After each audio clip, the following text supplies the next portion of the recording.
10h46, o Juliano estava falando sobre leitura, né, Fernanda Zaffari? É bom quando a gente consegue parar e refletir um pouco sobre o tempo que a gente vive, né? Pois é, filosofar um pouco, né, André? E talvez um dos escritores de maior sucesso hoje, quem sabe um dos palestrantes também, e que tem aí norteado algumas discussões, temas polêmicos para a gente discutir nesse momento no país, o Luiz Felipe Pondé está com um lançamento novo de livro, né? E mostrando justamente isso, que a filosofia não é para só as grandes questões, né? Será que de onde viemos, né? Se Deus existe ou não, vamos ver aí quais são os grandes temas, mas sim a filosofia do dia a dia. Por isso o Pondé está lançando Filosofia do Cotidiano, um pequeno tratado sobre questões menores. Luiz Felipe Pondé, bom dia. Será que são questões menores mesmo ou é a nossa essência nisso aí que a gente tem que ir? Bom dia, Fernanda. Bom dia a todos. De fato, você fez referência ao subtítulo do livro, ao título e o subtítulo. O subtítulo é um pequeno tratado sobre questões menores. A ideia é que, normalmente, quando a gente pensa em filosofia, a gente pensa em questões como Deus existe ou não, qual é a origem do universo, sei lá, coisas assim. Existe vida após a morte, né? Qual é a fundamentação absoluta do bem. E esse livro, como o título diz, ele se ocupa de questões menores, mas que, na verdade, ocupam muito nosso tempo no cotidiano. Para que adianta acordar? Qual é o sentido de trabalhar todo dia? Vale a pena se dedicar só a dinheiro? Inteligência traz felicidade ou não? Vale a pena ter filhos? Ou é melhor ter cachorros? Sabe? Quer dizer, o que eu vou fazer quando a inteligência artificial me tornar obsoleto? Então, o livro ele é pautado por questões que nos afetam no cotidiano e, como você bem disse, quer dizer, a minha intenção, meu trabalho e de alguns colegas tem sido de levar um pouco o repertório filosófico, que significa pensar a partir de uma tradição um pouco mais organizada, olhar os problemas de um modo mais atento e, com isso, ajudar as pessoas a dar nome as coisas, entender os processos. Não que isso vai deixar ninguém mais feliz, aliás, eu digo isso no livro, não há nenhuma garantia que a inteligência ou o repertório deixe ninguém mais feliz. Pondé, olha só, pegando o gancho que você falou, até citando seus colegas, nós temos grandes pensadores, escritores, filósofos como você na lista dos mais vendidos. Opa.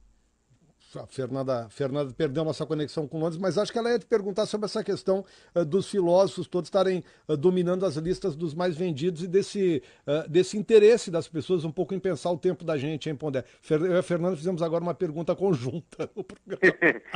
Então, assim, tem o Mário Sérgio Cortella, que é inclusive um colega e um desses filósofos que está aí no pensamento público, inclusive fazendo livros e vendendo, ele costuma responder de uma forma que eu acho muito inteligente, ao mesmo tempo muito bem-humorada, que ele diz assim: filósofo só faz sucesso quando o mundo está em decadência. Então, é claro que isso é uma referência Você à concorda? Você filosofia. concorda, não? Então, a filosofia surgiu na Grécia na decadência de Atenas, no meio das angústias da democracia ateniense. A resposta dele é uma resposta que tem a ver com a fundamentação histórica do surgimento da filosofia.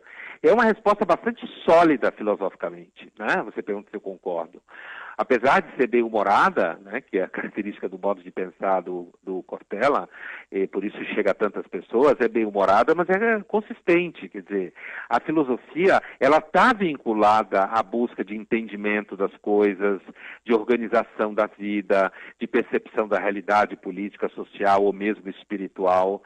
Então, quando, digamos assim, essas placas tectônicas se mexem e as coisas parecem que saem um pouco do lugar, né?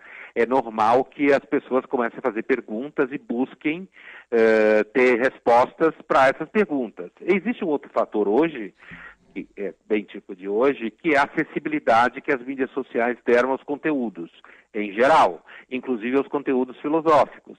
Então, hoje você chega às pessoas porque essa capilarização que as mídias sociais criaram faz com que mais gente tenha acesso. De repente a pessoa não ia a uma livraria, não tinha hábito de leitura, não parava um dia para entrar numa livraria, não tinha tempo. Agora ela baixa no celular dela um vídeo de 4 minutos e ela tem contato com um conteúdo filosófico de 4 minutos. Então, isso também me parece, independente da gente ver uma época meio confusa, independente desse aspecto, me parece que as ferramentas de mídias sociais também são diretamente responsáveis pela acessibilidade, pelo interesse e pelo ciclo de consumo. Você, quando estava falando com a Fernanda aí, respondendo a Fernanda Pondé sobre essas questões menores, enfim, que você traz dentro dessa filosofia do cotidiano, tocou num tema que eu acho que vai ser a nossa grande discussão do futuro, né? O que eu vou fazer quando a inteligência artificial tomar o meu lugar? Como é que nós estamos nos preparando para esse momento? Aqui, de vez em quando, a gente vê discussões, por exemplo, isso não tem a ver com inteligência artificial, mas com tecnologia. Bom, vai acabar a profissão de cobrador nos ônibus de Porto Alegre ou de qualquer outra cidade. Os motoristas, nós estamos falando táxi, Uber, bom, daqui a pouco não vai ter nem motorista de táxi, nem motorista de Uber, porque os carros vão ser autônomos. Como é que nós estamos nos preparando para esse tempo em que as máquinas vão fazer cada vez mais coisas que nós fazemos aí? Eu acho que a gente não está muito se preparando como a gente nunca se preparou. Né? Digo, a gente, o mundo, não nós no Brasil. Uhum. O caso de motorista de ônibus, quer dizer, motorista não cobrador, antes do motorista, o motorista seria junto com motorista de Uber e motorista de táxi. No caso do cobrador, eles permanecem existindo no Brasil por uma questão de organização política. Né? Dá um entendimento de que é uma profissão importante para dar empregos, para não gerar desemprego num certo contingente populacional, e inclusive por conta de pressão de sindicatos. Né? A mesma coisa é frentista de posto. Né? Assim, quando você viaja por aí, você já sabe que há muito tempo, em muitos países, não existe frentista há muitas décadas. Né? Pelo menos nos postos de grandes cidades. E quando tem é um dono do posto, assim, quando você não sabe mexer na máquina. E isso já desde os anos 80, 90. Normalmente eles nos ajudam como botar o cartão de crédito, que a gente às vezes não sabe. Né? E a mesma coisa cobrador, quer dizer, é assim como pessoas que acendiam luzes nas cidades a gás, a óleo de baleia, né, como havia no século XIX. Essas profissões desapareceram. O que eu acho que hoje impacta essa questão da entrada da inteligência artificial no mercado é porque o que antes foi uma revolução industrial no âmbito mecânico da produção, agora é uma revolução industrial no âmbito cognitivo da produção. Né? E esse âmbito cognitivo, acho que existe aí um processo de coabitação, como se fala. Já tem médicos aprendendo a lidar com inteligência artificial, no caso, por exemplo, do Watson, e hospitais que têm inteligência artificiais para protocolos diagnósticos de câncer. Então, médicos jovens vão sendo treinados a trabalhar com esses algoritmos, certo? Então, me parece que profissões cognitivas, ao mesmo tempo que elas vão levar cognitiva no sentido que a produção é ligada a um repertório de conhecimento, né? Então, assim, profissões que têm esse perfil, o que vai acontecer é um longo processo, longo não quero dizer de muito tempo, mas um longo processo no sentido de que profissionais mais jovens vão aprendendo a coabitar com essas inteligências e, portanto, você pode ter uma diminuição de profissionais dessa área, porque a inteligência artificial vai fazer parte do trabalho. O que vai acontecer? O que vai acontecer provavelmente é que essas pessoas vão migrar para outras áreas. Se vai haver, de fato, um desemprego importante, só dá para saber, eu acho que a gente tem que tomar cuidado com os horrores apocalípticos, isso só vai ficar claro para nós daqui, 50 anos. E se vai surgir funções e áreas cognitivas que não existiam antes, muito ligadas ao trabalho com programação e trabalhos cognitivos que vão ser desenvolvidas. Eu acho assim, que tem uma outra coisa, talvez anterior a isso, que é o impacto da interação entre algoritmos, mídias sociais e marketing. Isso já está acontecendo. Quer dizer, você já está cada vez mais sendo influenciado diretamente pela leitura que o algoritmo faz dos seus rastros de consumo e à medida que você vai recebendo ofertas de compra que vai direcionando o seu gosto e o seu desejo numa velocidade que antes um bom publicitário sabia o que você quer daqui 2 anos, né? Você chegava lá daqui 2 anos e descobria o que ele já sabia hoje. Hoje o publicitário já vai fazer o que você... vai levar você ao que você quer em 2 segundos, por conta dessa interação dos algoritmos com rastros de consumo, e não só de consumo que você deixa. Então, assim, sem dúvida a gente vai passar por momentos de uma certa angústia social e política, mas a gente vai lidar à medida que for acontecendo. Não acho que a gente está se preparando para isso, não. Fernando. Pondé, Voltou, Fernanda? Voltou, Fernanda? Voltei do Fica, além. Foi Fernanda. tanto sucesso, tanta venda. Olha aqui, Pondé, a gente está vivendo tempos interessantes, né? E aí tem um pensador também, que mora lá na Virgínia, né, dos Estados Unidos, Olavo de Carvalho, que tem capitaneado, aí tem gente que chama mais do que mentor do governo, seria guru, é o líder de uma extrema-direita ou não. Bom, são muitos os títulos. O certo é que ele está nas manchetes e tem se colocado como protagonista, principalmente neste início de governo. Eu queria saber a sua opinião sobre Olavo de Carvalho. Olha, eu acho que o Olavo de Carvalho é um filósofo no sentido de alguém que domina uma tradição e pensa a partir de uma tradição. Ele me parece, até onde eu sei, que ele não tem titulação, nem doutorado, nem mestrado, o que faz com que muita gente diga que ele não é filósofo por isso. Institucionalmente ele não seria, mas do ponto de vista da prática de pensar a partir de certas tradições, ele seria. Eu acho que essa não é a questão, essa é uma questão quase acadêmica, como se fala em inglês, quando quer dizer que não é uma questão importante. Eu acho que o importante é que a participação dele no governo, a influência dele no governo, me parece muito pouco feliz. Eu acho que intelectual não deve se meter com o governo. No mínimo por 2 razões. Primeiro, porque o capital de credibilidade do intelectual passa justamente pela ação pública dele e não alinhado com nenhum partido ou nenhum governo.